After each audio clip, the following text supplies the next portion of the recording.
The Trumpet Daily program begins right now. Today's world news, what it means, where it's taking us. I bring you the one and only possible message of world peace. This is a message of hope, tremendous hope. And he said unto me, you must prophesy again. And now, the Trumpet Daily with Stephen Flurry. Well, hello everyone, and welcome back to the Trumpet Daily Radio Show. If all goes well today, we'll be broadcasting live from Branson. I guess that's Missouri. Is that right? Little Rock, Missouri? It's somewhere right near the Arkansas border. It's early, and we're tired. We had a really exciting night last night with the young people, so forgive us for being a little bit fuzzy on some of the details. No video today if you're watching the YouTube stream. We just have the audio. So this is like before, when did we start the YouTube stream? I think that was back in October of last year. So now many of you are used to that. But we can't have it all the time. And the way we look here this morning is probably just as well. A few details on the concert last night. Well, also just one more comment on the technology here. The stream here at the hotel has been a little bit iffy, but we do have the recording going on here. So if you do miss some of the live programs, some of you dedicated listeners that get up early in the morning here in the States to listen to the live stream, if it cuts out, you can get the podcast as per usual at the trumpet.com website or the KPCG website as well. Well, last night here in Branson, it's at the Dutton Theater, the Dutton family. That's one of the more popular programs here in Branson. I've never been to Branson before. There are theaters all over the place. It's kind of like a mini Orlando, Florida. Lots of museums and rides and things of that nature. So for the kids, and of course restaurants and things like that. So we're here, one of many acts, I guess, in the city of Branson, and also just having recently, like so many states in the U.S., opened up following the coronavirus pandemic. So there's not a lot of activity or action here in Branson. I think the night before our program last night, we saw just the beginning part of the Dutton concert, and I think they had about 150, maybe a little bit more for their concert. And last night for ours, we had about 100 people, and of course quite a few people in addition to that crammed backstage, helping with all of the costume changes and such. For those of you that saw the concert on Sunday, the live stream for that, you saw, of course, all of the special effects, the technology that went into that, and of course the beautiful costuming that went into the program as well. But it's just a wonderful opportunity for them the young people, to take their show on the road. I was really proud of them last night. They came to Branson, and it was a much smaller stage. We didn't have as many special effects. A lot of the lighting had to be done manually, whereas everything at the Armstrong Auditorium was pre-programmed. But leaving all of that aside, the dancing and the music, still very much world-class. So we were really happy to see how the young people, particularly after their first rehearsal here, and they were kind of bumping into each other, and a few were slipping and this and that. And to see them adjust and to dance, to still dance big, it was just more dancing up, I guess, if you can put it that way, as opposed to going with great distance. So still some wonderful quality there, or some good quality there for the dancing and the people that came in. There were, of course, some brethren that we knew from this region. And then others, too. We had a dance teacher come down from St. Louis along with one of her dancers. She had heard about the concert, and so she gave us some pretty good feedback and was really excited to be here as well. A couple of funny moments as well. The conflict, this is the Four Horsemen selection, and we had one of our jackets go missing backstage, and so while one of the dancers was hurriedly looking for his jacket, the other three had to go forward. So for a brief moment in time, we had the three horsemen of the apocalypse.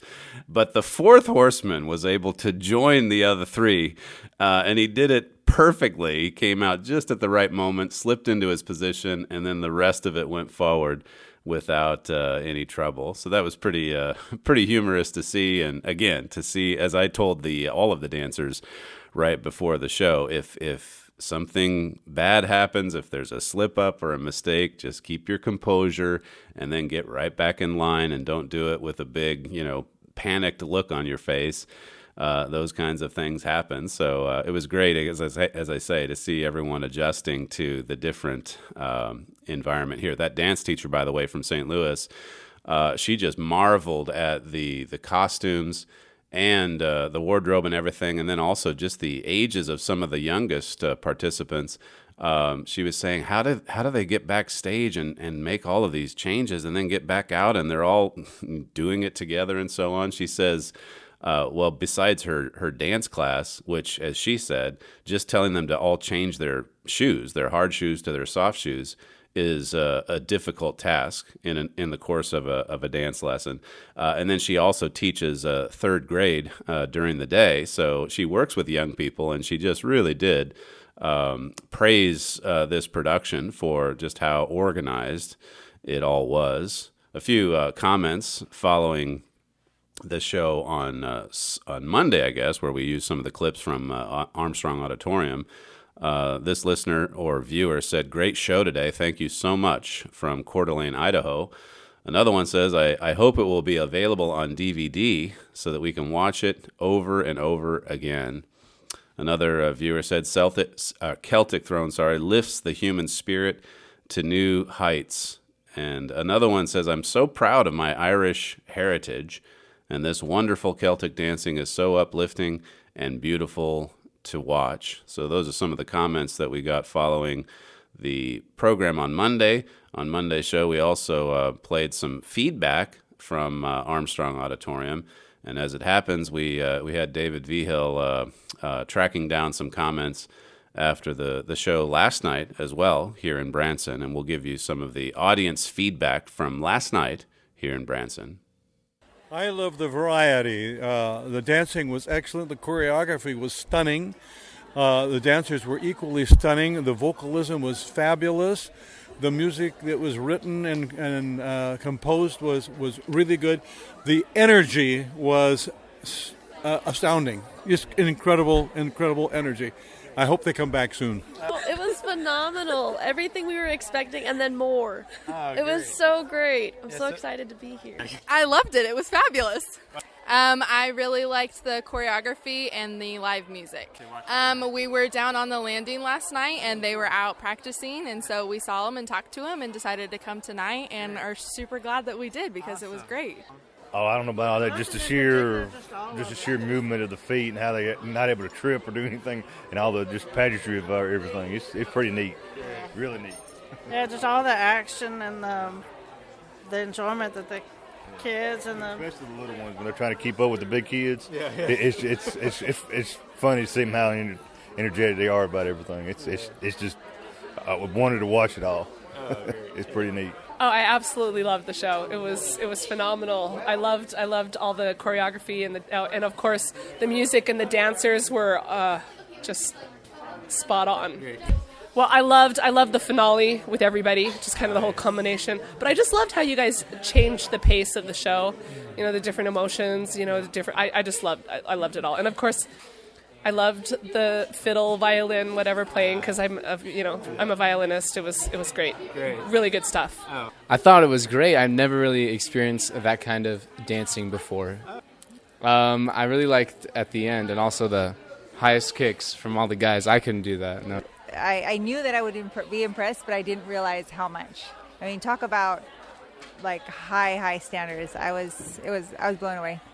The one in the green was cool, and then there was a family one, and then the guys came out, and there was just a lot.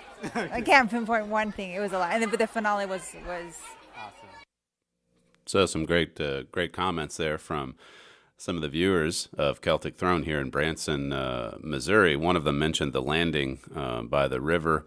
That's in downtown Branson. We actually took we arrived here, what was it? I guess Monday afternoon, and we took the dancers downtown. It's basically like a food court with shops and things of that nature outside, and so they were. We took some plywood, some boards, set them out on the concrete, and then they got busy with the hard shoe, and we were handing out some pamphlets advertising the show.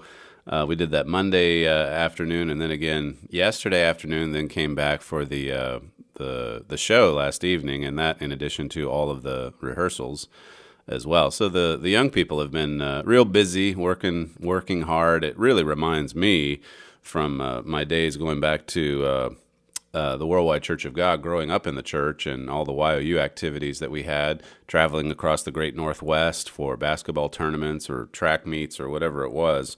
I think we had youth talent contests as well in the Seattle area.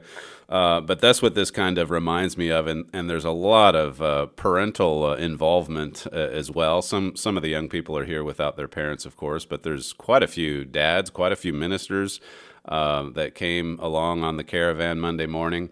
So a great experience for these young people, and if we have time later on in the program, I'll be talking about how that we're being trained. All of us, our children as well, we're being trained to teach, as Herbert Armstrong said so often, to actually teach and to rule this world. And so this is just exceptional. You want to take the message out and spread that message, and you want as many people to show up for concerts or for productions that the church puts out.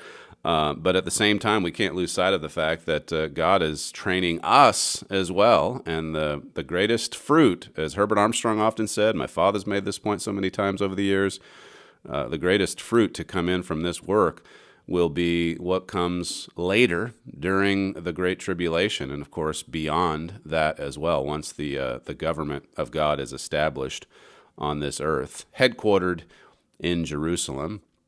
Well, David Vigil, he was the one collecting some of those sound bites. He's also been the one. We've had a lot of people. I don't want to overlook anyone that's contributed to this. The lighting crew, the all of the technicians.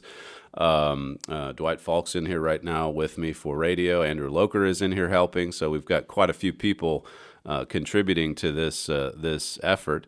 But David Vigil has been responsible for a lot of the details. Going into this Branson excursion, solidifying the venue and arranging for everyone to stay in the same place here, and he's taking care of quite a few of the details. And so yesterday, Dwight Falk was interviewing David Vigil, and we've got about 8 minutes here of just some of the background that went into this Branson trip. So here's this. I'm here with David Vigil. He is the road manager for the Celtic Throne Irish dance production, and that debuted recently at Armstrong Auditorium. And now that show is being taken on the road, and we're actually in Branson, Missouri.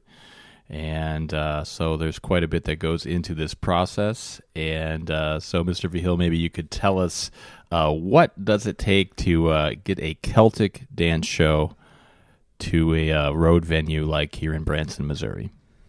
Well, it's quite the journey, actually. We had known we wanted to do a road show fairly early on, and we're looking for theaters in Texas, Oklahoma, Kansas for potential venues. And we actually had one lined up in the Dallas area. But the coronavirus hit, and it basically shut those theaters down. And because of the requirements on the social distancing, a lot of them just can't operate profitably right now. So we cast our net further, so to speak, and went to Branson, called and emailed quite a few places, and only one theater called back, and that was the Dutton Theater here in Branson. They called Mr. McDonald.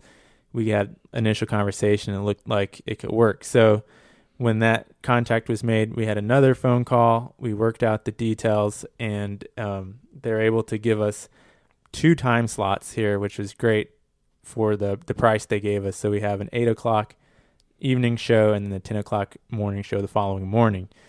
So that we got that initial details worked out, and then a few weeks later, and mind you, this is like less than a month before the dates for the shows. A few weeks later, I went up there with our sound and lighting engineer, Bailey Crawford and Benjamin Tower. So we made the trip to Branson. It's about 5 hours away from Edmond, Oklahoma.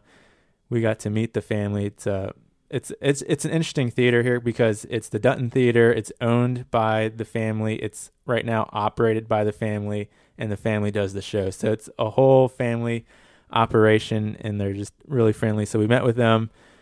Sound all checked out. Theater looked good, and worked with the hotel manager to get everyone rooms and make sure that they had rooms available. And after that, it was just a matter of scheduling. It's all about scheduling because the first show in the auditorium was done on Sunday, and we had to send our stage manager, our audio engineer, our lighting engineer up that night. Mr. McDonald went with them. They took 2 trucks, 2 trailers, hauled the stage props, including the stairs and the throne and some dance floors that night. So they got in around midnight, I think, on Sunday night, Monday morning, so that they could be there, start working on the show at 9 o'clock in the morning. And what was needed there was that when we take the show on the road, it's not like we can just take all the lighting programming in a thumb drive and plug it in someone's system. The system here is different than the one in the auditorium. So Bailey needed to be here like 9 o'clock in the morning to start programming different lights. Now, they have a different setup here. So in the auditorium, we have a backdrop. We can put a projector to it and give a lot of good visuals. Here they have an LED like lighting screen. It's a very low resolution, I think 100 by 200 pixels, very low.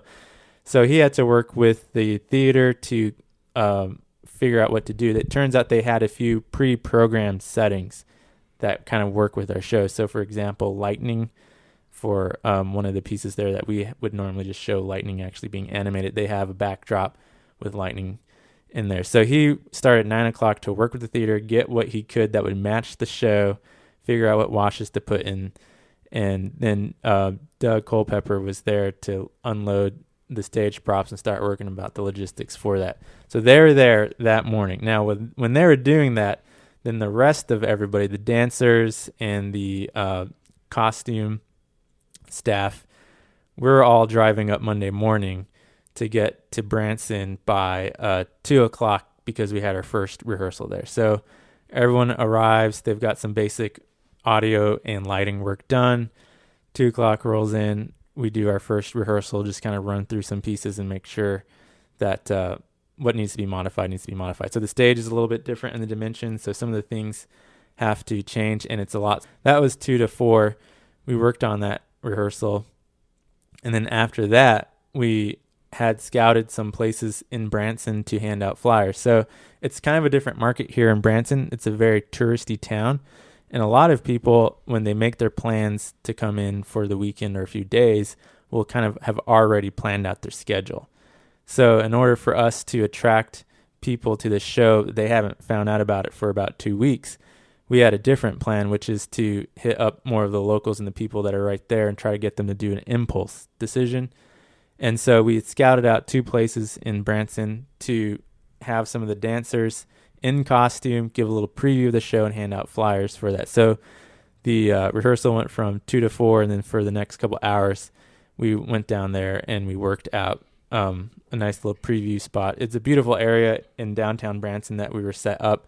A lot of foot traffic because it's an outdoor mall, lots of shopping and restaurants, and we were able to generate quite a bit of interest. Seems like handed out about 200 flyers there. So we'll see what the fruits are for that. Today we have the rehearsal 9 to 12 this morning. So busy just ironing out all the last minute details for the dance because this is it before the show tonight. And then we'll be back in the downtown area to do another preview and get that last minute traffic, hopefully into the show for tonight or tomorrow at 10 o'clock in the morning. So by the time people hear this, because we're recording it a little bit early, the first show will have been done. But by the time this airs on the Trumpet Daily Radio Show, if you're in the Branson area, you can still come to the 10 a.m. show, which will be on Wednesday morning, 10 a.m. So we do have listeners in many places, so there might be some in the Branson area that want to give it a look on Wednesday morning at 10. And then, of course, it'll be back at Armstrong Auditorium this upcoming Sunday. And if you need more information on that, that's could be found at armstrongauditorium.org. So all kinds of information. And any plans, I suppose we don't have final details on anything, but any thoughts of maybe seeing it if we can get to a few other cities?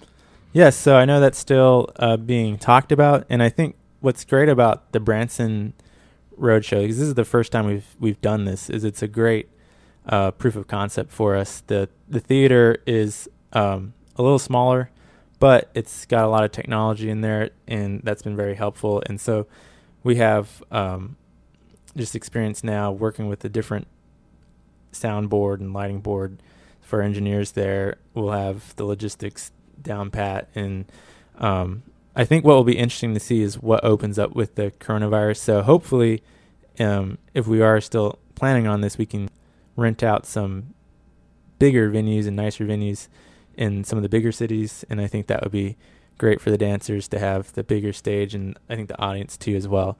So we are still keeping that option open, and I think a lot of that might depend on what regulations are going on in different cities for theaters. Yeah, so for more information, you can check armstrongauditorium.org and see if any more shows become available. We've been talking with the road manager, the roadshow manager for the Celtic Throne Irish Dance production, Mr. David Vigil. Thanks for your time. Thanks for having me.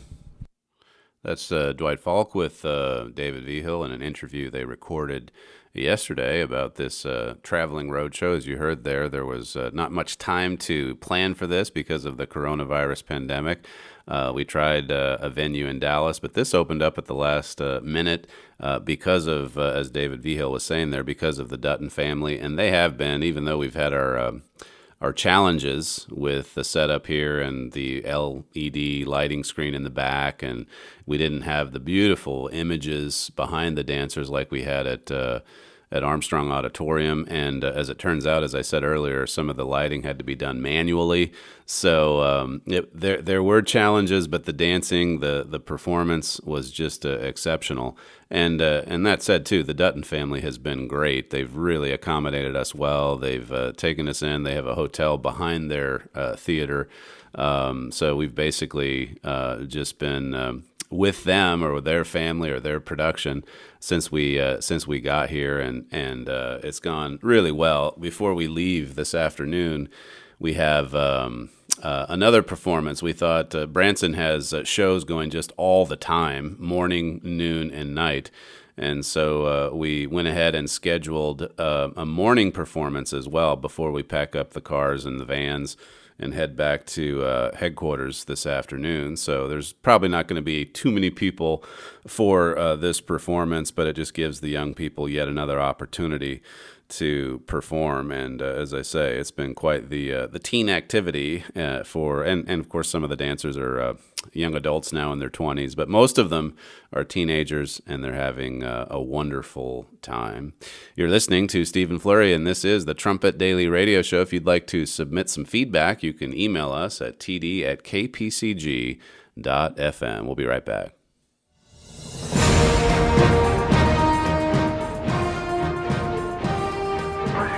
This is KPCG-FM, and this is the Trumpet Daily.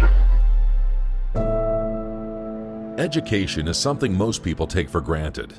We assume it is something one acquires after graduating from a college or university. Yet, the 20th century knowledge explosion has done little to solve the problems of this world. Crime, broken families, suicide, disease, mass illiteracy, and poverty. Why, in a world filled with so much advanced material knowledge, are there so many unsolvable problems?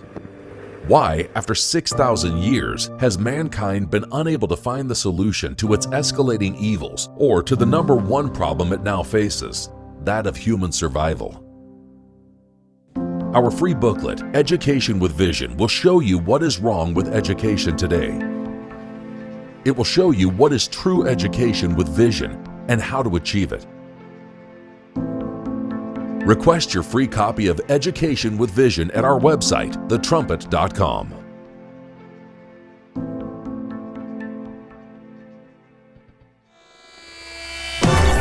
This is KPCG FM, and this is the Trumpet Daily.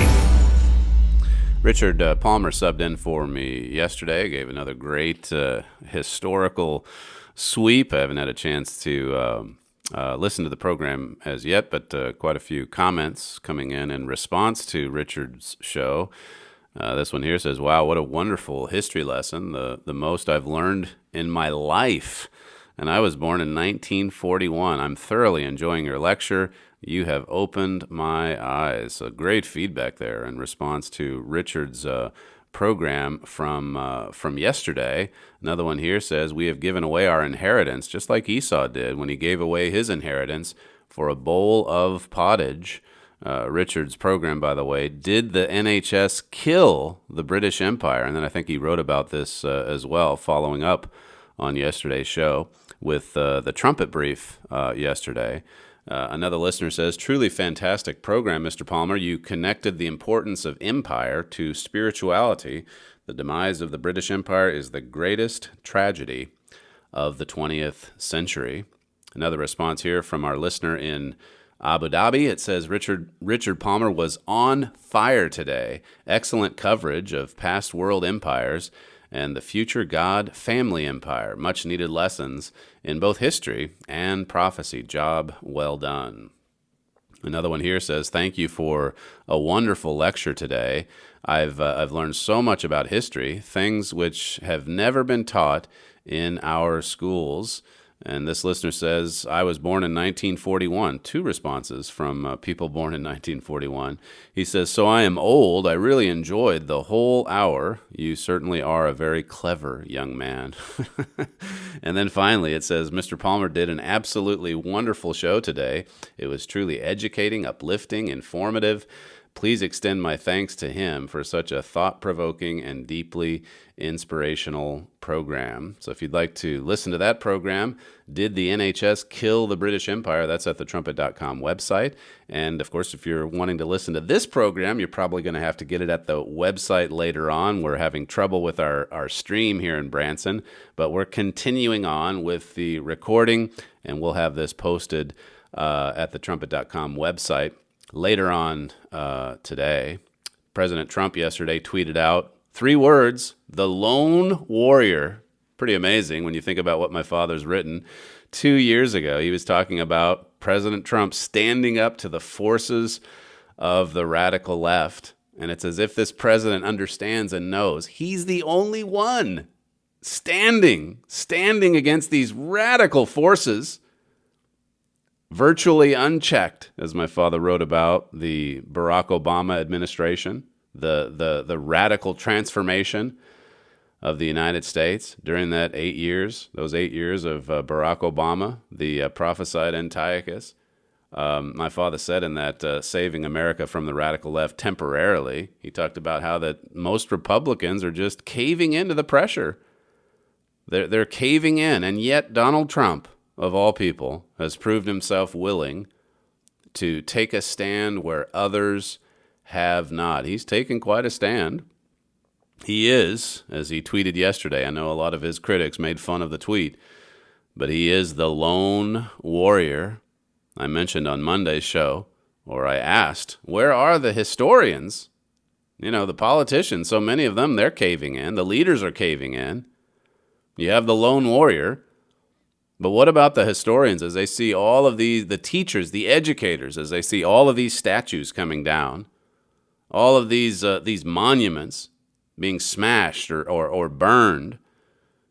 Where are the historians to step up and say enough, or to at least step up and to present the record, the true record, the facts, the history?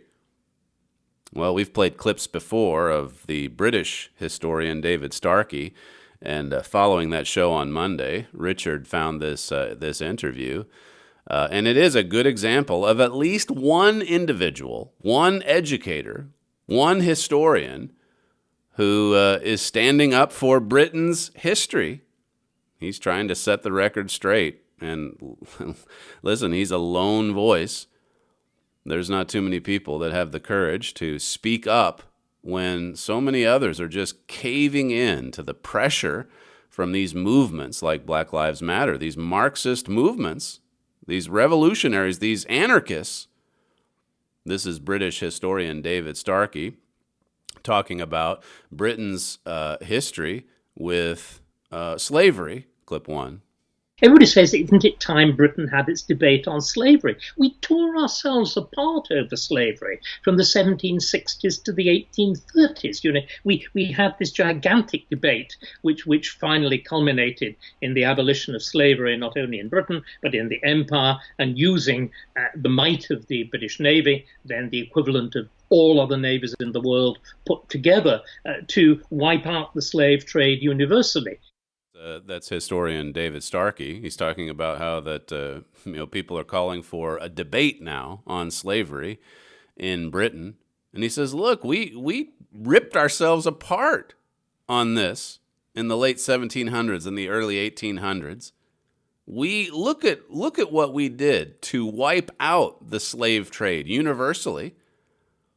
It's a similar point to what Richard Palmer made. This goes back to June 17th, the program that he recorded then for the Trumpet Daily. Slavery isn't the real reason our statues are falling. He also wrote a follow-up article on some of that material, and as I've mentioned before, quite a few of you responded positively to that program, as well as the one he gave yesterday.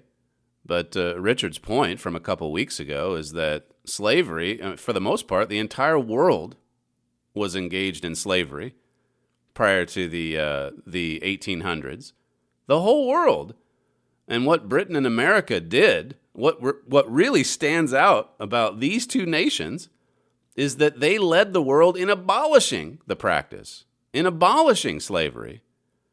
Britain pretty much twisted the arm of one nation after another to make sure that they outlawed the slave trade. And they even had their Royal Navy. Of course, the most powerful navy in the world, the most powerful navy in world history to that point. And they were sailing the seas, trying to shut down slave trade, trying to shut it down. They went into all these ports in Africa and Brazil and elsewhere to force countries to shut it down. Now, that's a history that you would think more people would be proud of. And then you think about the United States and the hundreds of thousands of people who died in the Civil War, hundreds of thousands of white people slaughtered in order to free 4 million slaves. Today, though, you listen to the educators, you listen to the scholars, and there's nothing praiseworthy in this. It's all negative. So much self-hate, self-loathing. And as Richard brought out 2 weeks ago, this is not about statues. It's not about justice for George. It's about blotting out the name of Israel. It's about destroying the history of God's involvement in our nations. Blot out the name of Israel. We've talked about that a fair bit in recent weeks, in recent months, really, going back to last year even.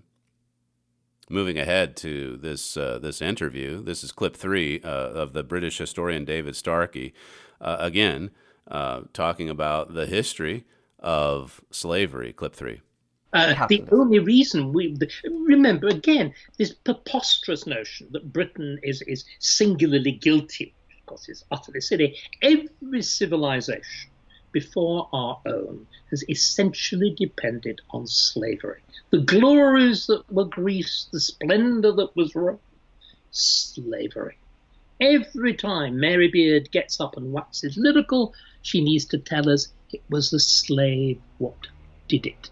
Even the fine arts in Greece and Rome were the work of slaves. Everything, because there is no alternative. Everything is human physical labor. That's David Starkey, the British historian, saying that every nation engaged in it. But as Richard noted, what stands out with respect to Britain's history, America's history, is that they led the world to abolish it. Starkey talked about some of the police being targeted in Britain, in the United States. His focus is more on Britain, but here's what he had to say about the so-called problem that Britain has with its police force. Clip 2. Young black men are not killed by the police in Britain. There hasn't been one, I think, in 3 years. Few whites have been killed by the police, and several have died in custody, usually because of drugs. But the people who kill young black men are other young black men in terrifyingly large numbers. So the same problem as in the United States. It's not nearly as bad as the U.S., but he points out in this interview that so many of these protesters, these rioters in Britain, they're just basically taking their cue from the United States, from the Black Lives Matter movement in the U.S., and they don't even have a problem of police brutality. Young black men are not killed by the police in Britain, he says. There hasn't been one in 3 years. And yet look at the push to defund the police. There's a piece in the Telegraph just yesterday. Britain's woke police forces, the woke police have lost their way. It says in their desperation to be loved and not seen as racist, officers are failing to keep order in response to hooliganism and violence. It says in the last few weeks, this is from the Telegraph yesterday, around 140 police officers have been injured in this country, 27 in just one night last week in Brixton. A day later, the force's LGBT plus network could be found tweeting their support of asexual people. So this is the police force groveling before Black Lives Matter or the LGBTQ community. It says further on, when you cast your mind back across recent months, what are the most distinctive memories of the British constabulary? Dancing for public likes in TikTok videos, skateboarding down major London thoroughfares closed down by climate extremists, officers taking a knee before BLM. Shortly before some of those same officers had to flee from the protesters who had turned violent. This is what the British police force is turning into, and many in the U.S. too. They're surrendering. They're taking a knee. They're in retreat. They're running away from the thugs. And then you have the radical left still calling for the police to be defunded. Alexandria Ocasio-Cortez, she said yesterday that defunding police means defunding the police. We've got to defund the police. This is not a victory, she said. The fight to defund policing continues. She's talking about the cuts in New York City. So they've announced, a reduction in the force. They've made cuts to the force, and she says it's not enough. And she's not alone. There's others out there saying the same thing. In this interview with David Starkey, he talks about how the historians, the educators, they've gone in and tried to revise the history. They're searching far and wide for these great British minorities that have contributed to society. And in some cases, they're so desperate to retell the history that they're presenting fake history. They're just rewriting it. It's just fantasy. He says it's complete rubbish.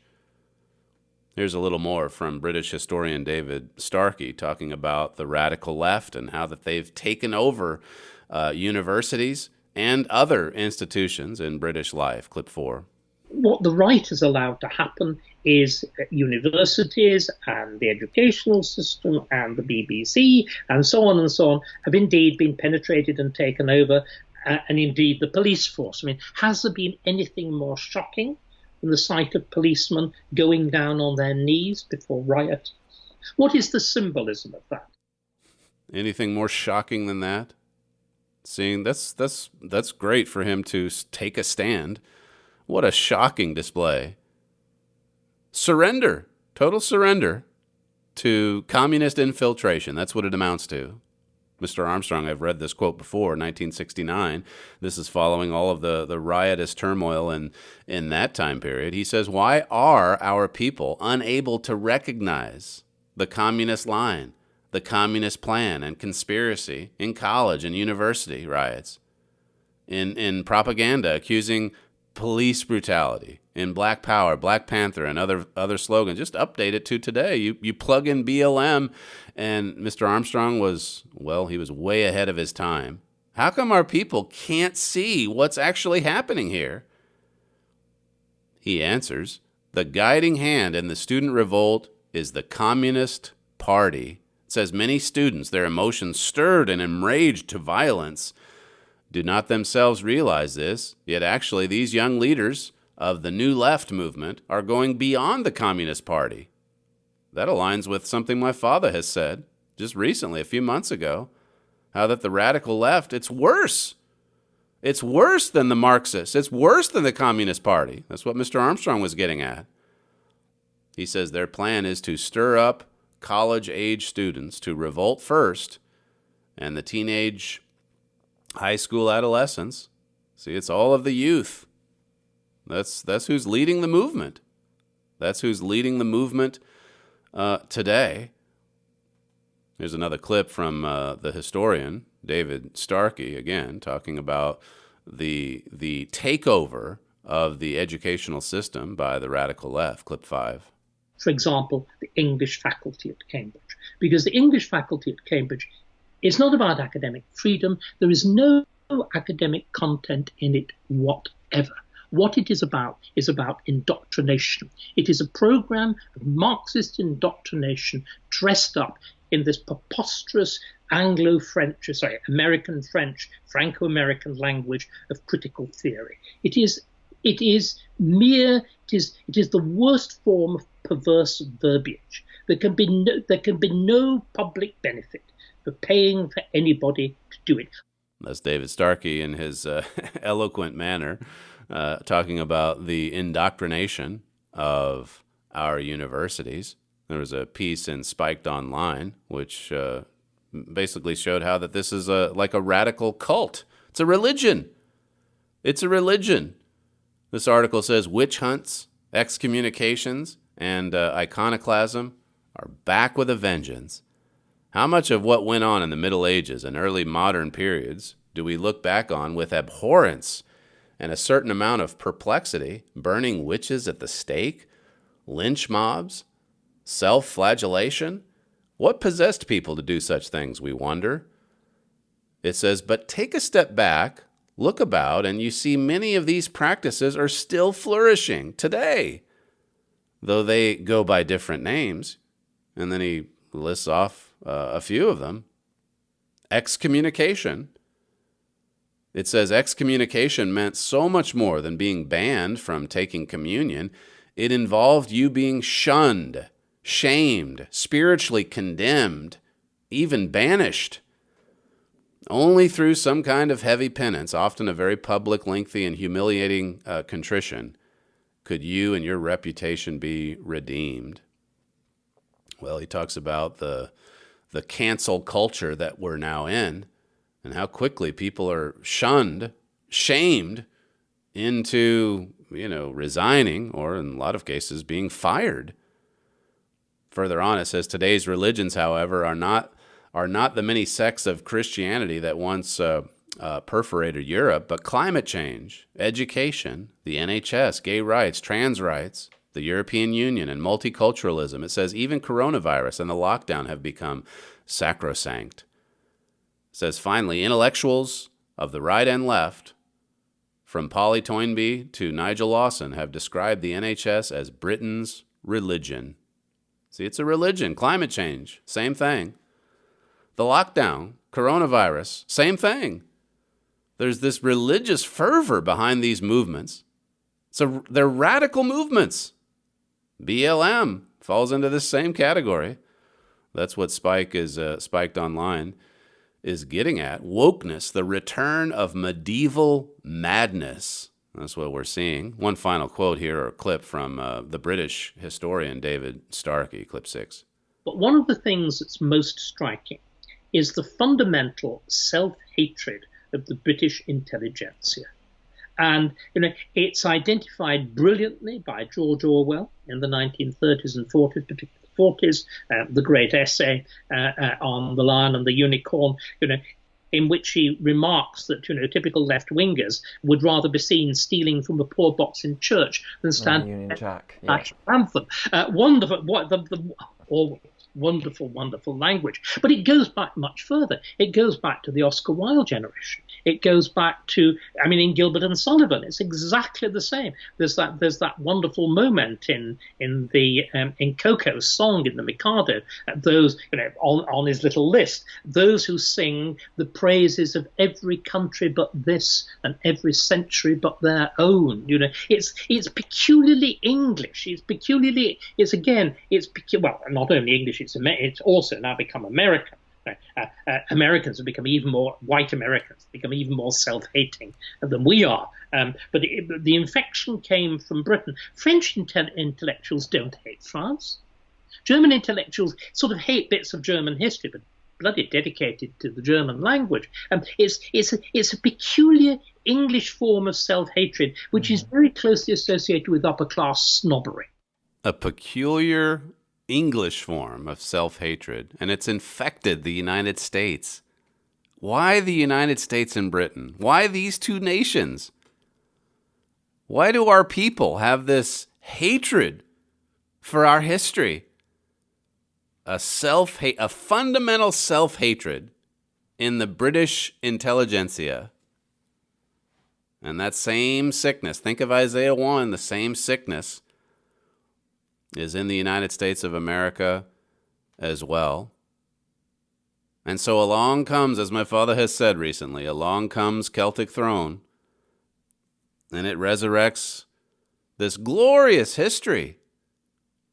Maybe without the psych background that we had at Armstrong Auditorium, it's not as powerful here in Branson, but still, the singing, the American medley, sung by the Malones and Mark Jenkins. So beautiful. Patriotic. All things that used to be celebrated. And today, so many in our nations, they look upon this history, they look upon these kinds of traditional songs, these inspirationals, they look upon it with disdain. God says you remember your history. He told the Israelites of old, make sure you pass it along to your children. Make sure you teach them about the miracles. Make sure you teach them about God's involvement in their history. Because God doesn't want us to forget. He wants us to remember. And that's what's so beautiful about this production overall. Besides the music, besides the dancing, besides the production, besides the special effects, it's the message. It's the message, above all, that's the most beautiful. You're listening to Stephen Fleury, and this is the Trumpet Daily Radio Show. If you'd like to submit some feedback, you can email us at td@kpcg.fm. We thank you for joining us on today's show, and we'll see you tomorrow.